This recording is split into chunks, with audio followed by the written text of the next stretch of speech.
bahwasanya di dalam kehidupan kita Allah disebut mukjizat, kalau wali disebut karamah. Ya, ulama bukan waliullah disebut maunah, tapi itu disebut istidraj. Jadi kelebihan yang diberi itu disebut istidraj, bukan karamah.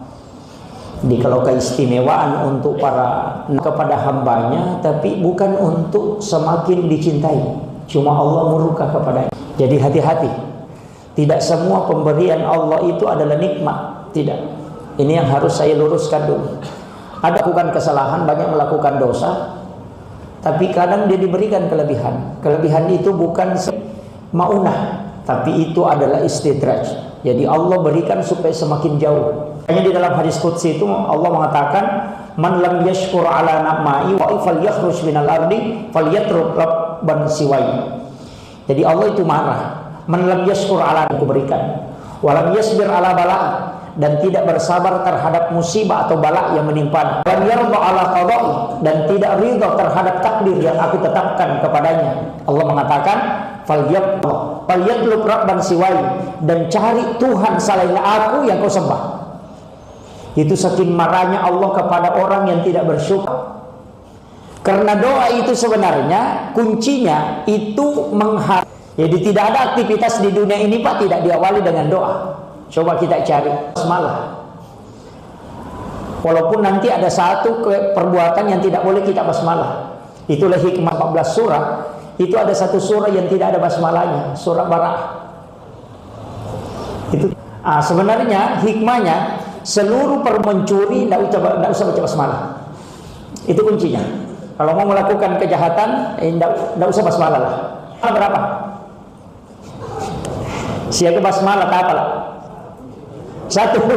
Wow, sedikit. Satu kalau cuma satu ada 27. Sebenarnya kita tidak tahu, cuma ada yang hafal. Bisa Allahur Rahmanur Rahim. Tidak pakai bi, tapi langsung Allahur Rahmanur Rahim. Itu dibaca kalau Rahmanur Rahim, tidak pakai bi. Itu ada penjelasannya. Guru Quraisy mengatakan kalau bismillah berkah. Kalau Allahur Rahmanur Rahim itu pertolongan langsung. Jadi kalau kita mau tanam sesuatu, kita minta pertolongan.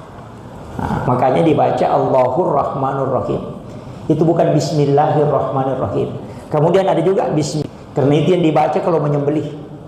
Ada dua baca itu, Bismillahi Allahu Akbar. Ada yang baca Bismillahi. Tidak boleh baca Bismillahirrahmanirrahim. Tidak boleh digunakan Rahman Rahimnya. Makanya yang dipakai langsung Bismillahi Allahu Akbar. Di adab-adab menyembelih ini kan banyak Pak. Kalau mau menyembelih, Nabi minta pisau itu dipertajam. Jadi ayam yang diwudukan baru takkan dibawa leher binatang yang mau disembelih, itu sunnahnya. Jadi diletakkan di bawah lehernya, karena itulah tempat yang tidak dilihat. Kalau sudah binatang dibaringkan, letakkan pisau itu di bawah lehernya. Kemudian napasnya binatang, tunggu dia masuk. Jadi kalau napasnya lagi masuk, langsung sembelih. Jangan biarkan keluar langsung terpotong, itu jalur napasnya. Kalau ada binatang napasnya masuk kemudian disembelih, itu pasti tidak bau. Itu kan menyembelih itu ada dua macam. Ada orang yang menyembelih dia tarik ke atas, ada yang dorong ke bawah. Periksa orang yang menyembelih, kalau tarikan pisaunya ke bawah terakhir, berarti binatang itu akan menghadap ke bawah kemudian meninggal. Kalau ayam disembelih dia akan menghadap ke bawah, kecuali kalau sapi kan tidak bisa. Kalau ayam disembelih itu di terakhir pasti menghadap ke bawah. Tapi kalau ditarik ke atas terakhir itu dia akan menghadap ke atas kemudian meninggal. Itu kalau ayam. Dia nak dimakan itu yang menghadap ke atas. Kalau yang menghadap ke bawah itu tidak. Itu kuncinya. Beda sekali itu. Nah, ini kalau kita tidak mau kalau binatang itu keras, ditemelo kumakat doi. Kalau ayamnya misalnya ayamnya sudah tua, kalau kita tidak mau keras, ini lidah jangan kasih simpan di tengah. Pas di tengah, istilahnya guru tapakawangi lilam. Itu tidak akan keras itu. Kalau meloki palisai, binatang itu misalnya agak kurus, capal itu, lihat itu. Baru bacakan sholawat, Allahumma sholli ala Muhammad, baru lihat binatang itu, baru baca Allahumma, baru usap. Kalau kulitnya sudah bergerak begini atau badannya ada yang bergerak, sembelih. Itu cukup dimakan. Banyak sekali itu ngomong-ngomongnya itu tidak benar. Saya harus buka ini karena sebenarnya Guru tak sudah ajarkan istilahnya makanan yang jantungnya itu binatang itu dibelah. Kalau ada darah mengumpal di dalam berarti istinjanya tidak bagus. Bersih, pasti bersih di situ. Itu kalau mau ditahu. Jadi kalau mau tahu penyembelih yang istinjanya bagus diperiksa. Kalau dibelah itu kemudian tidak ada darah mengumpal di dalam, ada tapi sedikit dan itu agak bening, maka itu istinjanya orang itu. Tapi bacaannya itu saja, Bismillahi, Allahu Akbar. Kan begitu. Jadi semua sapi kita mau itu juga bacanya. Makanya Bapak Ibu kalau tidak ada Pak Imam, ya bisa sembelih. Kita ayam kecil, dibawa lagi cari orang yang pintar menyembelih. Kita aja yang sembelih Pak. Makanya saya ajarkan bacaannya Bismillahi, sayapnya begini, cari baru ayam satu lagi. Waduh. Bahkan perempuan itu boleh menyembelih. Guru tak ajak Guru Yusuf itu menemakun remak gere aja na pangolok lama rupa. Jadi itu untuk perempuan. Jadi kan menyembelih begitu. Larang sebagai adab sembelihan, tidak boleh binatang itu disembelih kemudian temannya melihat. Kalau kita sudah sembelih di sini ada sapi berdiri dekatnya itu lihat temannya begini, wow itu tidak boleh. Nabi marah itu. Jangan kau membuat binatang itu tersiksa, itu pantangan itu. Maka kan ketika misalnya penyembelihan kurban, kalau tidak bisa diikat satu kaligus, usahakan kasih penutup. Apakah Nabi marah itu ketika ada binatang disembelih di dekat binatang yang ini? Nanti saya akan bahas tentang pembagian kurban, Pak. Nanti kan pembagian kurban itu ada beberapa kaidah. Kadang kita yang ambil yang simpelnya. Padahal mestinya itu yang kalau kita mau ambil yang paling sempurna, tapi panitia bisa stres. Paling sempurna, kaki kanan sapi belakang itu dirinya dibagi 7, hatinya dibagi 7, jantungnya dibagi 7, daging khasnya dibagi 7, kemudian kadang kita cuma kumpul dagingnya, baru timbang. Sudah 70 kilo, berarti 10 kilo satu orang. Nanti ada yang kumpul dapat daging paha, tidak dapat daging kaki depan. Begitu itu Pak. Tapi saya itu di pondok setiap tahun kurban. Dan masyarakat biasa gabung. Itu saya sudah diajar sama guru tak cara membimbing itu. Dan itu betul Pak. Orang biar tidak timbang itu sama. Itu ada tekniknya itu. Tapi saya sudah lakukan itu memang hampir 10 tahun. Tapi tidak usahlah disampaikan nanti stres panitia kalau ini Pak. Kembali. Makanya penyembelihan itu ada beberapa ulama kita kan itu. Menyembelih itu harus juga dengan lemah lembut. Tapi itu harus tajam supaya sapi mengatakan kalau tidak mau cepat basi, usahakan jangan terpotong oleh napas. Makanya biasa orang itu letakkan tangan begini, dia atur dengan ikuti dengan napasnya. Jadi kalau keluar masuk, jangan potong dengan napas ketika tidak akan cepat basi. Dia masih jamawari. Itu kuncinya. Apalagi kalau kita mau mencuci sampai tidak melekat itu lemak-lemaknya, ada caranya itu. Itu supaya lemaknya itu cuci piringnya cepat bersih. Itu dilakukan semua orang. Tapi ini dulu masuk di tarekat. Di tirakat itu. Sehingga makanya kalau dalam tasawufnya begini-begini. Kalau saya enggak.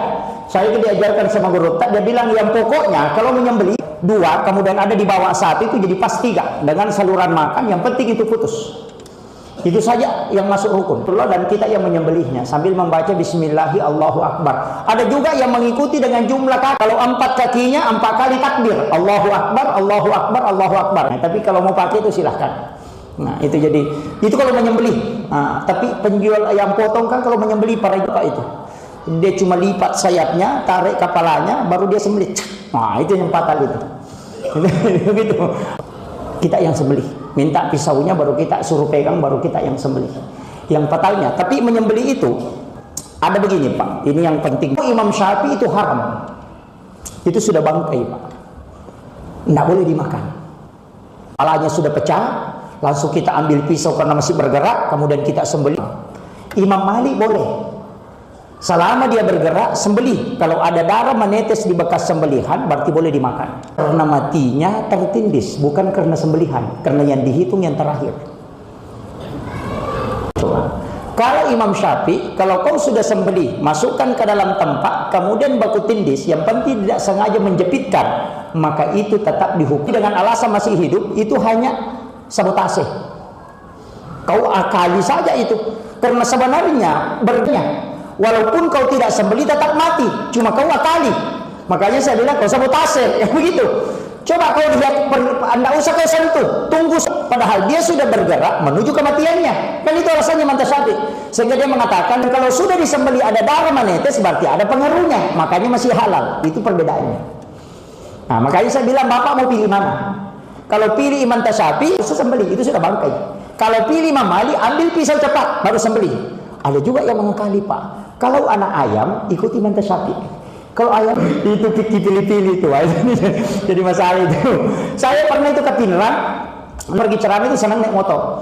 Pas saya singgah, karena saya kasih lewat mobil trek pembawa gabah itu, jelek jalanan saya singgah.